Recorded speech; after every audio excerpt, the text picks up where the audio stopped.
everyone.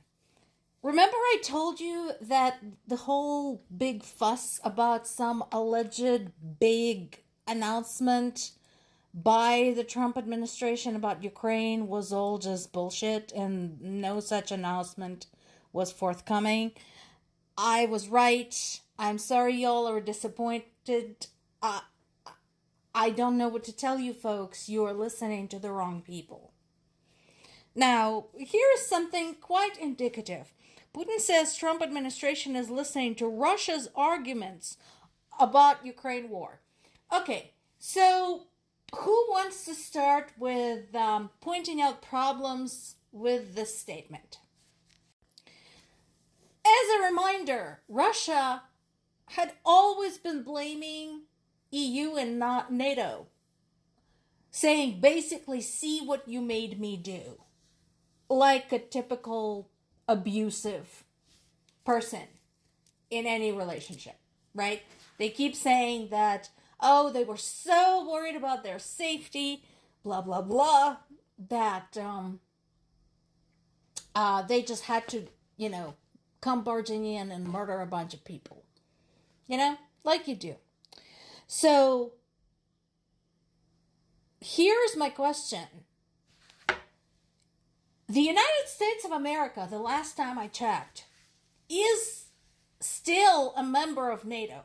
I don't know why anybody else in NATO would want US there anymore, considering what a shitty ally the United States of America has become, but for better or worse, it is in there. And considering that the whole principle of NATO is based on unity among its members, when Putin is accusing NATO of provoking Russia to start the war in Ukraine, that includes the United States. That's how that works. So, my question is to you, my fellow Americans, are you okay with a mass murderer wanted for kidnapping of thousands of children and other acts of genocide? Are you okay with that guy telling your government how to do its job in the international arena and telling them a lie that they themselves have created basically to cover their ass? Are you okay with this? I hear a lot, especially from the conservative side. We don't need anybody else telling us what to do. We don't need Europe telling us what to do. We don't need NATO telling us what to do. Great! Are you okay with this? Are you okay with this guy telling you what to do?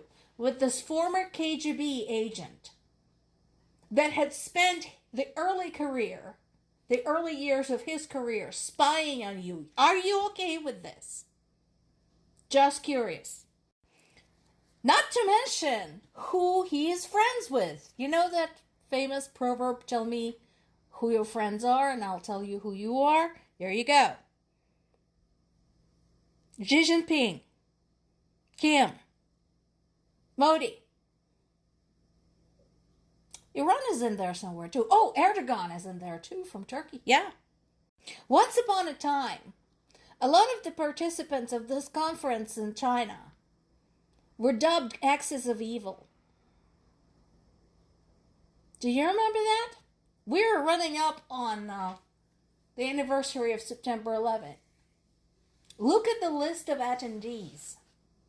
Also, I strongly suggest that you look at the list of attendees at several summits in the recent 2 or 3 years that took place in Russia, usually in St. Petersburg.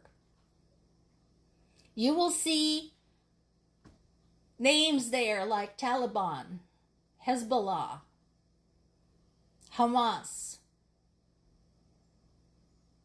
Russia houses meetings for world's worst terrorist organizations. They're friends with them too. You okay with that? Meanwhile, the war continues. And you know what? Considering my parents were almost killed last week, I'll take any freaking good news, no matter how small. First of all, another village in the Donetsk region has been liberated, and I told you, that that particular part of the front is super hot. We have family members in that area. Our family member who was taken prisoner of war last December was fighting there too. So that is a nasty, dangerous area. There's some serious, brutal fighting going on there. So I'm glad that Ukrainian troops are making some progress there. There also has been a slowdown in any progress among the Russian troops in August. I mean, they were already barely moving, but it's gotten even worse for them in the month of August.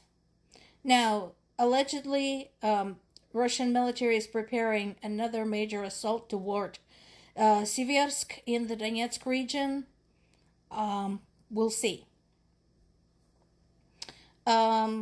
Progress has been made in the investigation of a fatal shooting of Ukrainian politician Andrei Parubiy.